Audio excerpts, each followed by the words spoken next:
Hello, this is Steve, and I am your Go Solar Coach. Welcome to the second of 4 videos that are included in the Solar Installer Selection Kit. Let's go ahead and get started. Here in this video, I review the information you need to calculate the system size and performance for each quote you received and the cost per watt to allow for easy apples-to-apples comparisons. This information is found in the quotes that you received and then placed into Table 4. If the information is not in the solar quote you received, call the installer to obtain the information. Next, I describe to input the information from Table 4 into the System Cost and Performance online calculator. Finally, I identify the outputs from the online calculator that you copy into Table 5. Once you have 2 to 5 solar quotes, you are ready to complete Table 4. The first piece of information is the number of solar panels recommended by each installer.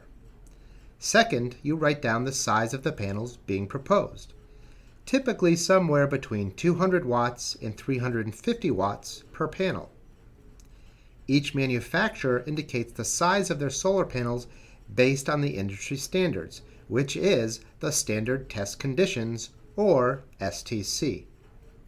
You can think of this as being similar to the horsepower rating of the engine in your car.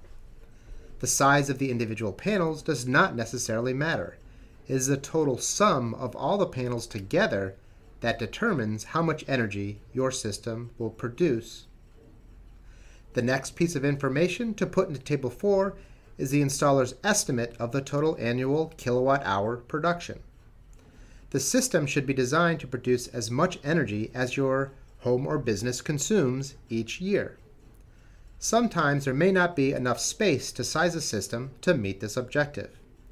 But you definitely don't want a system that produces more energy than you consume annually unless you plan to increase electricity use in the future for charging an electric vehicle or using a modern heat pump for heating or cooling.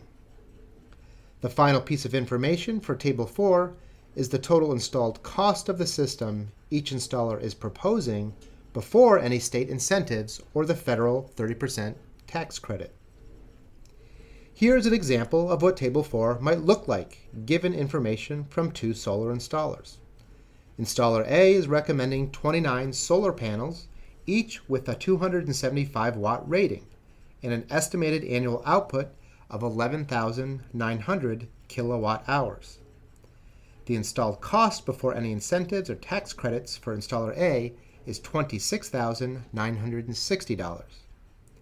In contrast, installer B is proposing 27 panels with a 300 watt rating and an estimated annual output of 10,000 kilowatt hours. The installed cost for installer B is $27,950. Once you have completed Table 4, click on the link to the System Cost and Performance Calculator found on the website that contains all the items included with the Solar Installer Selection Kit. The online calculator looks like this, with inputs on the left and outputs on the right. Take the information from Table 4 and put the values into the online calculator. There's room to input information for 5 different quotes. Once the information is inserted into the calculator, the outputs will automatically appear on the right. The final step is to take the outputs from the System Cost and Performance Calculator and copy them into Table 5. Based on the earlier example, Installer A is recommending a system size of 7.98 kilowatts, which is just slightly smaller than the system being proposed by Installer B at 8.10 kilowatts. Installer A has a slightly lower installed cost per watt at $3.38 versus $3.45 for Installer B. The performance value for Installer A is higher than for Installer B at 0.17 versus 0.14. A higher performance value is not necessarily a good thing. Lower values indicate a more conservative estimate of the annual energy production of the PV system being proposed. In the next video, we will discuss how to take this information into consideration when selecting a solar installer. All right, great job! You are one step closer to going solar like a pro. Please feel free to contact me via email or phone if you have any questions. In the next video, I will cover how to compare warranties and what to ask references that were provided to you by each solar installer. In addition, I will tie it all together and describe how to use the information contained in tables 1 through 7 to select a solar installer for your project.